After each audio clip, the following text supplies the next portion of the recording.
Hey guys, Andrew here. Another beautiful day in Western PA. Check out the view. Can't get much better than that, guys. We're about to start big machining it right now. We're gonna go with something lighter, but I'm gonna rough it right now. I think let's try with 24 grit, and then we'll see what's going on. So what do you think? What color do you think? Natural? So first we have to start out by roughing the floors. So right now we're just going with 24 grit. We went on the edge right there. We're just going to go over this with a rough grit, and then after that we'll hit it with 50. But it wasn't too bad of a sand actually. It was a little bit uneven. So if you are running these machines for the first time, one of the main things we always tell people is to watch that cord. So you can see continuously, I'm always keeping that cord in the same position and always pushing it back into my right and pushing it over with my leg so it's never crossing that machine. Keep all these doors shut, but with this being such a tight spot, you can get closer up to your carpet line right there if you open that door for a second and then close it after you're done sanding. I always try to do my angle sanding first so you can see I was going in that doorway to straighten anything, and then going against the grain for the edges right there, and then just getting close, and then because you're just sanding all those lines that are running the wrong way out when you're sanding with the grain.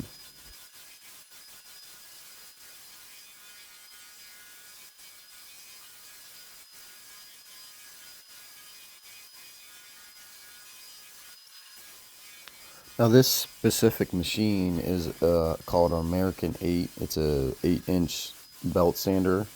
There's belts that loop around to use that you can switch out. There's like 10 in a box, but you can rent these machines. Now this specific machine, I don't know that you can rent these ones because they run on like a 220 power, the same as like a dryer or electric stove or a whole house AC unit.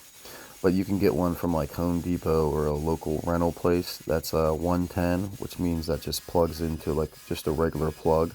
They're usually lighter, they're not as good, but they are a little bit more user friendly. So we're getting ready to be done with the rough sanding. We're gonna put 50 grit on here on this big machine next. But before that we have to vacuum. So it's a really underestimated step is when you vacuum, you have to make sure to get all that grit off the floor, because if you don't, that will transfer your lines, all that dust.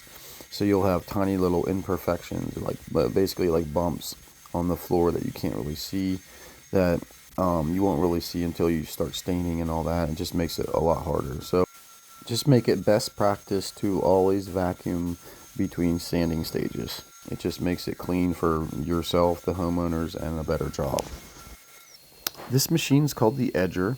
We're putting 24 grit on it, and we're going to be sanding around the edges where our big machine cannot reach.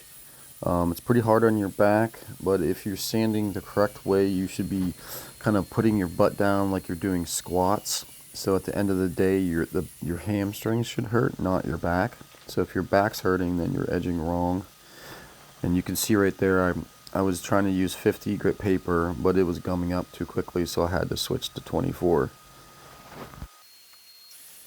So edging is pretty physically hard, so you always want to try to get that big machine as close as you can to your edges when you're rough sanding. Alright guys, we're all done for today. I'm going to fill some of these nail holes right here. This right here shows where there was this oxidation shows where there was a leak above me. So there's samples right here. We got Special Walnut, Nutmeg, Early American, Natural Oil, Puritan Pine, Color Sealer, and just satin urethane. And I don't know which ones I like out of those. We plugged some of these. We have videos of that. Plugging these corks there. We got a couple over here too. Right there.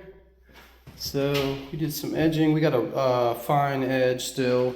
All my big machine, all that machine right there, that big machine, all that's done. So next is we'll start buffing here with this machine. This is American Standards Epic HD. It's pretty pimp. but it looks good. Everything's pretty flat. I think it'll sand out nice. Some nail holes, but nothing terrible at all. So, all that to say, it looks pretty good. Let's see what happens tomorrow. So now we're applying the sealer. We've already applied the stain. We used Bona Special Walnut stain. This is a sealer. It's a Pallmann Color Sealer. So it's made to look like it has a little bit of tint, almost like to mimic like the oil-based look a little bit, but without that orangish. So it gives it like a richer look, I would say.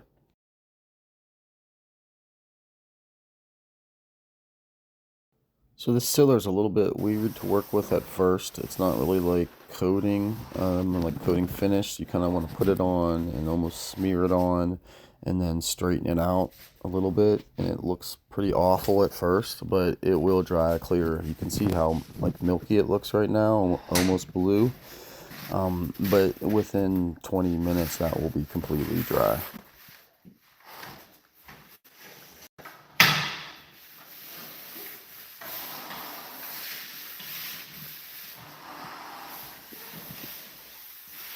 See, for this stuff, we just usually smear it around a little bit and then let it set up for like a second and then just straighten it out.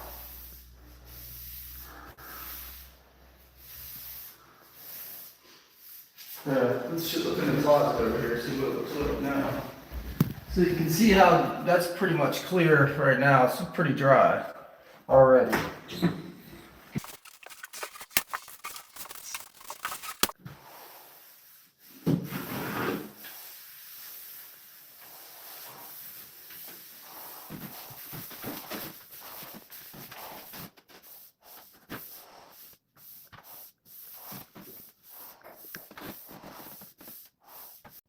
Now, if you look to your lower left there, where it's starting to pool, that's where the floor was uneven, right on that doorway right there. So you can see how uneven it is.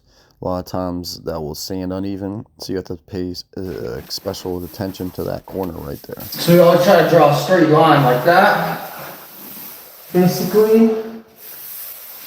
Make sure it's pretty straight.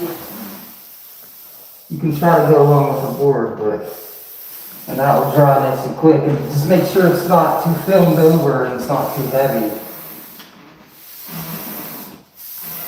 Just straighten it out.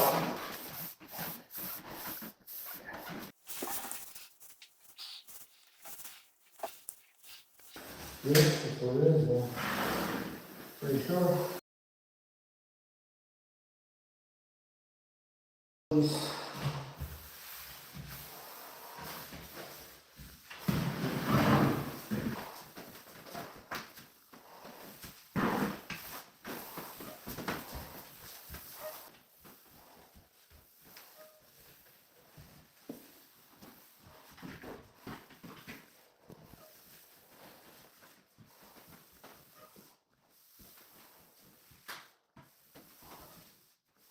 Yeah.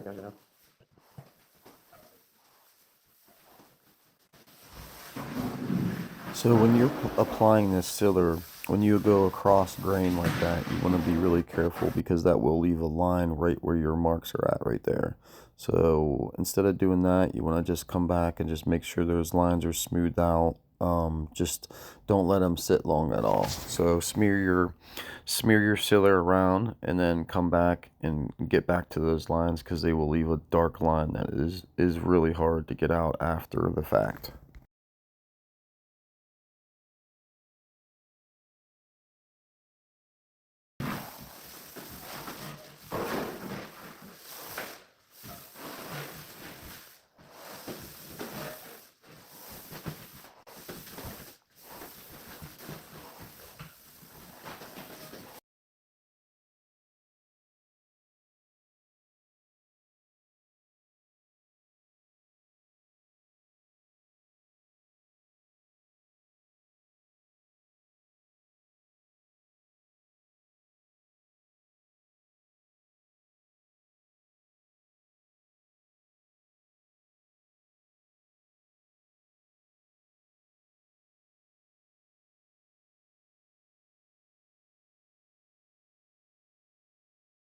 So you can see this is how milky this is because it's still wet. You want to always make sure you have enough of that sealer on there to just make sure it's not drying out as you're applying it, especially with like a white oak. This is a red oak, I believe, so it doesn't suck it up. It seems more like the white oak will suck it up more. Will kind of dry it out. So sometimes for that reason you need to put 2 coats of sealer on for white oak. Now, one thing that's really important when you're applying this sealer is the conditions, the humidity, and the temperature. So this door right here, this front door led to a sunroom, which was really, really hot. You could feel that air just blowing through. So you always want to try to keep that closed as much as possible and reduce airflow as much as possible when you're coating. And then after it flashes over and the floor looks pretty clear, like almost how it pretty like maybe 20 minutes, 30 minutes later, you can get some airflow on that and it will help dry it out. But those, while you're coating, that's the most vital time.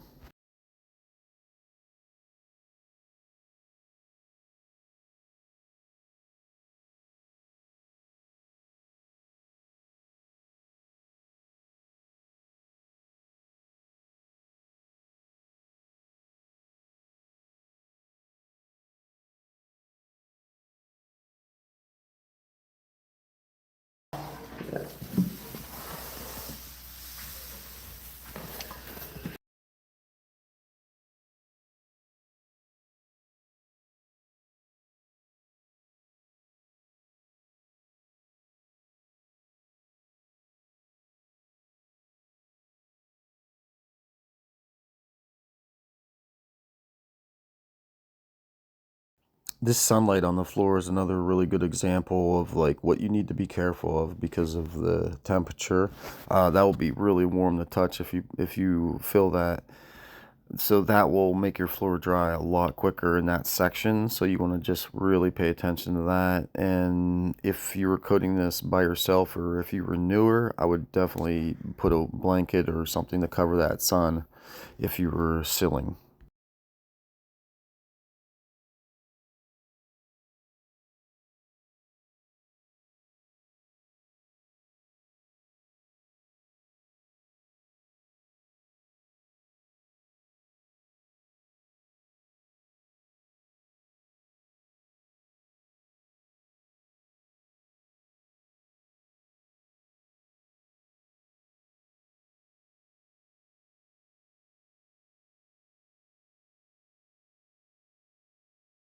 You can see right here where I was talking about how dry that is.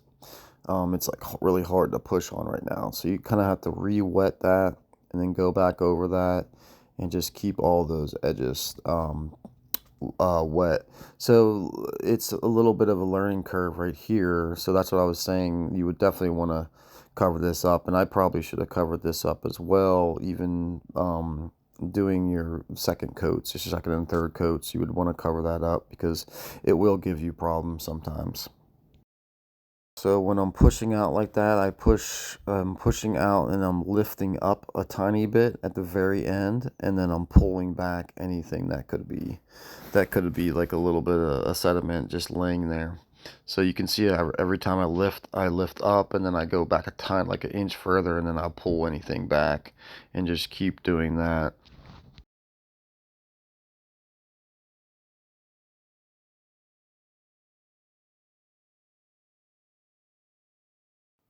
Hope this video was helpful for you guys. Hit that subscribe button and check out some more of our videos. Thanks for watching.